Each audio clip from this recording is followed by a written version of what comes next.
good phase. Yeah. Cinderpool desperately wanted to go to the big battle, but Colossus said, "No. It is too dangerous, and you are not a good part of a team."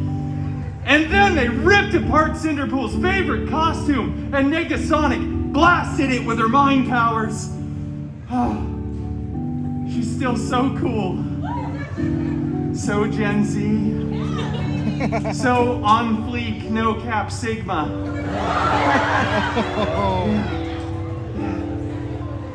Cinderpool was devastated and very exposed as he ran out in front of the mansion, stumbling for dramatic effect. But then Cinderpool looked up and saw, beginning to form, a golden sparkle circle. It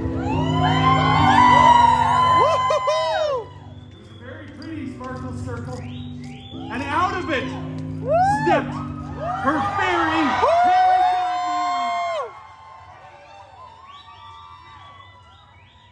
Out of that circle stepped, here you go. Out of the circle stepped the fairy god mutant Wolverine.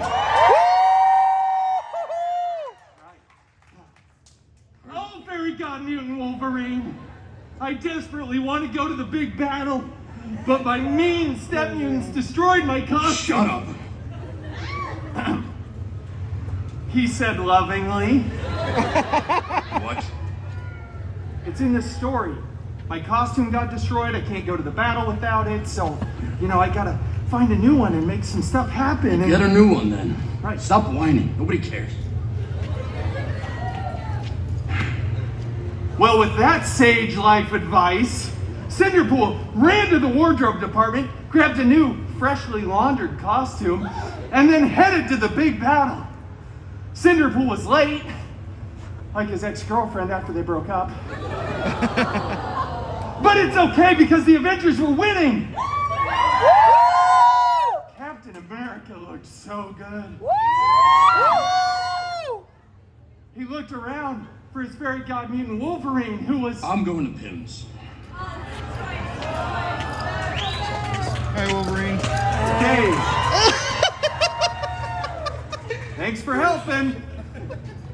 Well, anyway, Cinderpool noticed on the stairs of the alien ship a single gold glove. I know, it's amazing. Cinderpool picked it up, waved at the camera, and said, "I wonder who this fits." And then Cinderpool put that glove on. After some buzzing, whirring, and clicking, it was a perfect fit. That's right. Then Tony Stark looks over and started screaming, "No! Take that thing off!" All the other Avengers started running over too, but you can't hear it over Tony going, "I don't want to be in this franchise anymore. If I leave as Tony, I'll be doomed!" Doomed!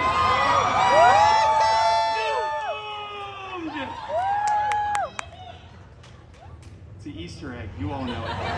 Yeah. Whatever you do, do not snap! So of course, Cinderpool snapped. Both physically and mentally. Yeah, that happens all the time. And then Cinderpool just kept snapping. People were appearing and disappearing and reappearing. It was very expensive for the VFX department. And then eventually Cinderpool stopped. Everybody was back. Except, of course, the people that talked during the movies. We didn't want any of them to come back. Now, we left them gone. Cinderpool was the big hero. At that moment, all the Avengers tackle Cinderpool to the ground, rip the glove off of his hand, and then blah, blah, blah. When they remake the movie years later, Tony Stark gets to be the big hero, and it goes on to become the most profitable film in the entire Feige universe, the FCU. But it's okay, because Cinderpool went on to start his own film franchise.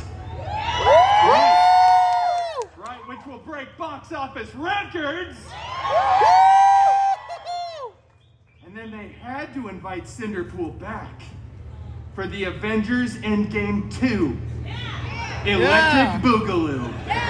Woo! Right. Well, everybody, that is the end game. See what I did there? Yeah, that's right. Thank you all so much for joining me for another illustrious edition of Story Time with Deadpool. Woo!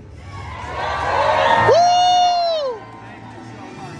No, I love you the most. There it is. Love you, Deadpool. Oh. Okay, everybody gets some. There we go. Love you, Deadpool. Love you.